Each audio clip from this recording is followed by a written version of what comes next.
ठीक से लिस्ट देखकर मृत्युलोक से मनुष्यों को लाइएगा। पिछली बार की तरह गड़बड़ मत कर दीजिएगा। गड़बड़ हमसे नहीं, आपसे भी तो हुई थी। बिना वेरीफाई किए हुए आपने कई आदमियों को स्वर्ग के बदले नर्क और नर्क जाने वाले आदमियों को स्वर्ग का टिकट अलॉट कर दिया था। वो गलती भी आपके चलते ही हुई थी। आप ही नीचे मृत्युलोक में बिना लिस्ट वेरीफाई किए एक ही नाम और राशि के कई लोगों को एक साथ ले आए थे। जानते भी हैं आप कितना कंफ्यूजन हो गया था। कंफ्यूजन? और आपने जो वकील को स्वर्ग भेज दिया था, उसके बाद उसे नर्क शिफ्ट कराने में दांतों तले चने चबाने पड़ गए थे। वो तो भला हो एक नर्क वाले मोटे क्लाइंट का, जिसके कारण वकील नर्क में ट्रांसफर हुआ। वो वकील बोल रहा था कि धंधे के लिए तो वो नर्क में भी चला जाएगा। ठीक है बाबा, मेरी ही गलती थी। अब जल्दी से पृथ्वी पर जाइए आप। एक पल भी देरी हुई तो अनर्थ हो जाएगा।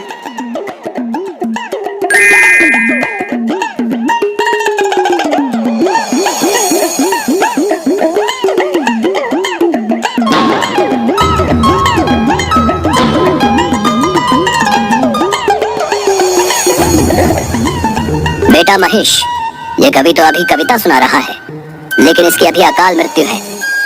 आओ इसे हार्ट अटैक देकर ले चलते हैं यहाँ से।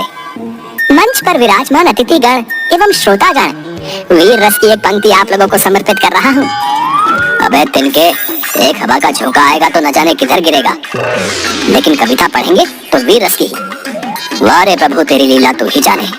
चल भाई, तेरे पास 3 मिनट है, निकाल ले अपनी वीर रस की भड़ास। सुन ले ओ यमराज, चैलेंज करता है तुझे कविराज। आया है तू मुझे लेने आज, मुझे अपने श्रोताओं पर है नाज। बेटा महेश, ये इसे कैसे पता चला कि हम इसे लेने आए हैं? हमारे डिपार्टमेंट का कॉन्फिडेंशियल वर्क कोई लीक कर रहा है क्या? हमें तो लगता है कि पृथ्वीवासी हमसे ज्यादा मॉडर्न टेक्नोलॉजी का विकास कर लिया है। तुझे हो ना हो अपने भैंसे पर, लेकिन मुझे अपने कलम पर है नाज। अरे तू क्या आएगा बनकर मेरा काल, मैं खुद आ रहा हूँ तुमसे मिलने। अब तू अपने आप को संभाल। मालिक, ये कवि तो आपको ही टारगेट कर रहा है। अच्छा तो ऐसी बात है, ये ले हार्ट अटैक और चल मेरे साथ। कवि मंच पर ही हार्ट अटैक के कारण लुढ़क जाता है। यमराज जी उसे लेकर बोरी में डालकर महेश पर लाद देते हैं और दूसरा टारगेट पूरा करने चल देते हैं। दूसरा टारगेट की ओर चलो बेटा महेश। मालिक, अभी तो कवि का जीवन 1.5 मिनट बाकी था। देखा नहीं, तिनके सा कवि मुझे ही चैलेंज कर रहा था। अब पड़ा है बोरे में। चित्रगुप्त जी से बोलकर इसे नर्क में भिजवाऊंगा, देखना तुम। जी मालिक, अगला टारगेट लाइफ इंश्योरेंस एजेंट का है। अच्छा, मेरा नाम ले लेकर लोगों को डरा धमका कर इसने बहुत संपत्ति बनाया है, लेकिन खुद कभी भी मेरी पूजा नहीं किया। ये तो बड़ा नमक हराम निकला मालिक। सेठ जी, आप निश्चिंत होकर रहिए, ये प्लान ऐसा है कि आपको यमराज भी नहीं कुछ कर पाएगा। हाँ? बेटा महेश, ये मुझे समझ में नहीं आता कि ये लोग अपना उल्लू सीधा करने के लिए मेरा ही नाम क्यों लेते हैं। मालिक, इन्हीं लोगों ने आपको बदनाम कर रखा है। शायद इसी कारण आपकी पूजा मृत्युलोक पर नहीं होती। अच्छा, अभी इसे मजा चखाता हूँ। जीवन बीमा का प्लान बेचने वाले अपना बीमा तो करवा लेता।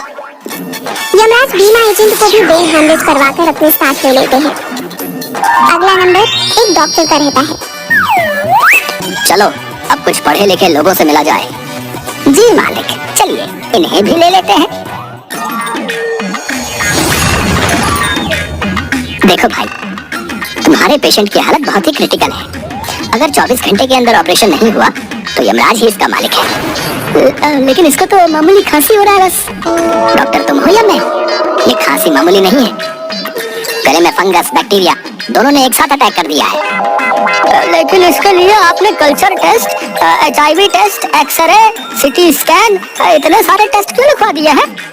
इसलिए आप लोगों को कहता हूँ, अपने से डॉक्टर बनने की कोशिश नहीं करें।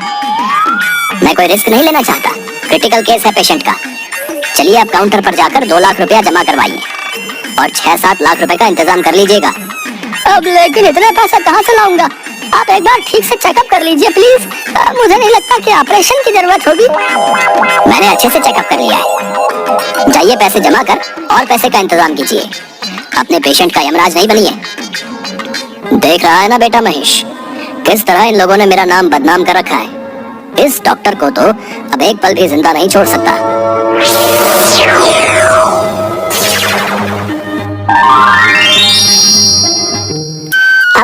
हूँ मालिक। लास्ट शमशान से तांत्रिक को लेकर हम यमलोक चल देंगे। इस मुर्दे को मैं आज यमराज से छीन कर लाऊंगा। बक्कड़ चक्कड़ चामुंडा, ये लाश अभी तू खड़ा हो जा। गिद्ध चील कौवा और बाज, खदेड़ा जाएगा यहाँ से यमराज। अच्छा बेटा, मुझसे तो अच्छे अच्छे तांत्रिक भागते हैं और तुम हम ही को खदेड़ रहे हो। चल बेटा महेश, तेरा आज का कोटा पूरा हुआ।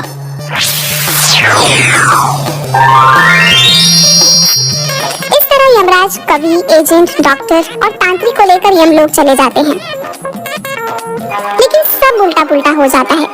वहाँ पहुँचते पहुँचते उनका लिस्ट बदल जाता है। पता चलता है कि इन लोगों की जिंदगी अभी बाकी है। जो ओरिजिनल लिस्ट चित्रगुप्त जी ने दी थी, उससे यमराज का लिस्ट एकदम मैच नहीं कर रहा था। किसी तरह इसकी जानकारी उन चारों को लगती है, तो चारों स्वर्ग और नर्क के गेट के पास आंदोलन करने लगते हैं।